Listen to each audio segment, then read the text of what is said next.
বাংলাদেশের রাজনীতিতে বাড়ছে আন্তর্জাতিক কূটনৈতিক তৎপরতা। বিএনপির চেয়ারম্যান তারেক রহমানের সঙ্গে সৌজন্য সাক্ষাৎ করেছেন রাশিয়ার সহ 4 দেশের রাষ্ট্রদূত। আসন্ন জাতীয় সংসদ নির্বাচন ও বিএনপির উন্নয়ন ভাবনা নিয়ে এই সাক্ষাতে আলোচনা হয়েছে। মঙ্গলবার রাজধানীর গুলশানে বিএনপির চেয়ারম্যান তারেক রহমানের রাজনৈতিক কার্যালয়ে সৌজন্য সাক্ষাৎ করেন ঢাকায় নিযুক্ত রাশিয়ার রাষ্ট্রদূত আলেকজান্ডার গ্রিগোরিয়েভিচ খুজিন।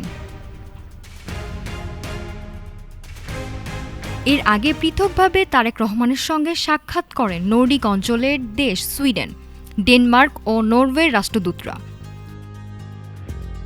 সাক্ষাতে বাংলাদেশে আসন্ন জাতীয় সংসদ নির্বাচন এবং বিএনপির উন্নয়ন ভাবনা নিয়ে আলোচনা হয়।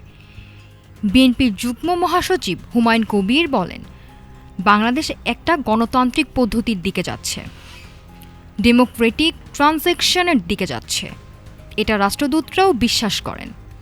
বিএনপির পক্ষ থেকে জানানো হয়, দল ঘোষিত 31 দফা বাস্তবায়ন এবং জনগণের সমর্থনে সরকার গঠন হলে আন্তর্জাতিক অংশীদারের সঙ্গে কিভাবে কাজ করা হবে সে বিষয়েও আলোচনা হয়েছে।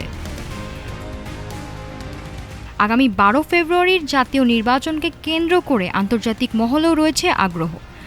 দীর্ঘ 17 বছর পর ভোট দেওয়ার সুযোগ পাওয়ার বিষয়ে দেশের জনগণের আগ্রহের কথাও তুলে ধরেন বিএনপির নেতারা।